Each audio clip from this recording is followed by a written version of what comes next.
Hello, my name's Abadzis. My book is Laika. She's published by First Second. Plug over. So tell us a little bit about it. I mean, how much research did you have to go through to find this? You know, it's all Cold War era Russia. I mean, how long did you spend working on this? I spent about 2.5 years in total. That wasn't all the time researching, of course, but I did try to do as extensive research as I was able with the tools that I had available, i.e.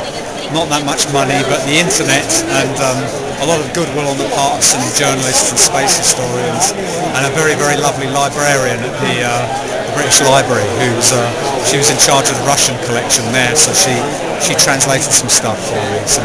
Now, what was the kind of most interesting, like little maybe hidden fact that you had never known or that you kind of uncovered? Because you went through a lot of stuff that had really never even been translated before.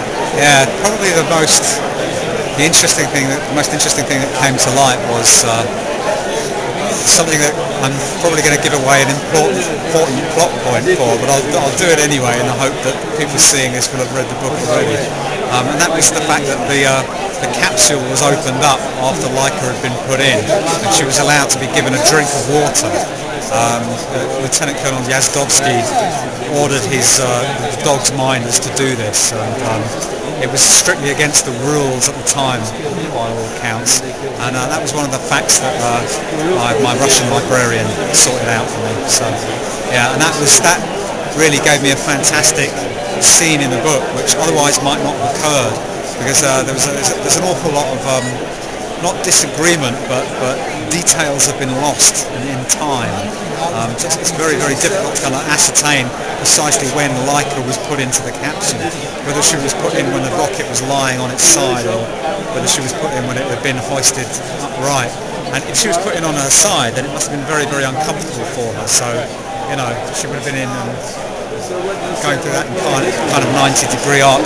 Finding out things like that from space historians and journalists was kind of a non-starter, so I had to find a narrative solution around that kind of thing. But that particular fact gave me a great sort of endpoint for that part of the story.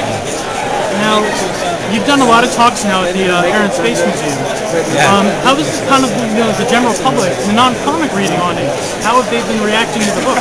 Well, that's been really nice. That's been a great surprise, because I sat there in a queue and I had a lot of people.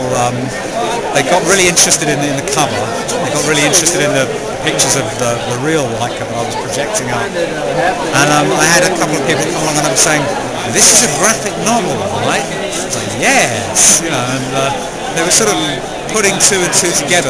They were in the National Air and Space Museum, and here was a graphic novel, here was a long comic that was addressing some of the real history that was on show in the museum.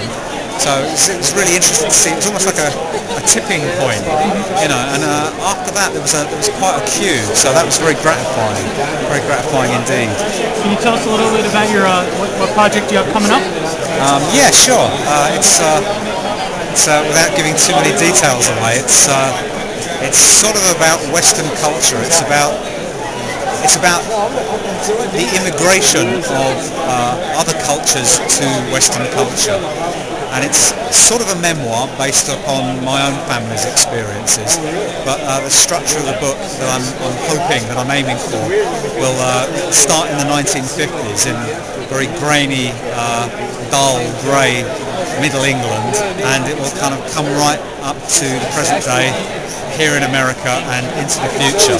So it's going to be it's tentatively titled Skin Trouble.